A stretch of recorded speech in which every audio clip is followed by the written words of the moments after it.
নিজের সহজ সরল মুখাবয়কে কাজে লাগিয়ে মিষ্টি মিষ্টি কথা বলে অপরিচিত মানুষের সঙ্গে পাতাতেন বন্ধুত্ব। বিশ্বস্ততা অর্জনের পর তাদের খাবারের সঙ্গে মিশিয়ে দিতেন ভয়ঙ্কর বিষ সায়ানাইড।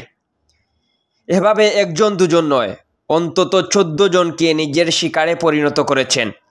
এমনই ভয়ানক এক সিরিয়াল কিলারের মৃত্যুদণ্ডের রায় ঘোষণা হয়ে গেল সম্প্রতি। সারারাত রংসিউথাপর্ণ নামের ওই নারী সিরিয়াল কিলারকে গত বুধবার 20 নভেম্বর মৃত্যুদণ্ডাদেশ শুনিয়েছেন থাইল্যান্ডের একটি আদালত। এ খবর জানিয়েছে বিবিসির প্রতিবেদনে বলা হয়েছে, মিষ্টি মিষ্টি কথা বলে বন্ধুত্ব গড়ে তোলার পর খাবারের সঙ্গে ভয়ঙ্কর বিষ সায়ানাইড মিশিয়ে হত্যা করতেন এই থাই নারী। এভাবে একে একে অন্তত 14 জনকে হত্যা করেছেন তিনি। আদালতের নথি অনুযায়ী ওই থাই নারী খাবারে সায়ানাইড মিশিয়ে সম্প্রতি তার বান্ধবী সিরিপর্ণ খানঅংকে হত্যা করেন। এরপর সম্পদ লুট করেন, যার আর্থিক মূল্য মাত্র $4,400 কিছু বেশি। এই হত্যাকাণ্ডের পরই জড়িত সন্দেহে গত এপ্রিল মাসে গ্রেফতার হন সারারাত রংসিউথাপর্ণ।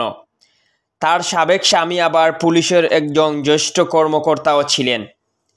সারারাতের গ্রেফতারের পর জানা যায়, বিচ্ছেদের পর সাবেক স্বামীর সঙ্গে তার যোগাযোগ ছিল এবং তিনি অন্তঃসত্ত্বা ছিলেন। এ ঘটনায় থাইল্যান্ড জুড়ে তোলপাড় শুরু হয়।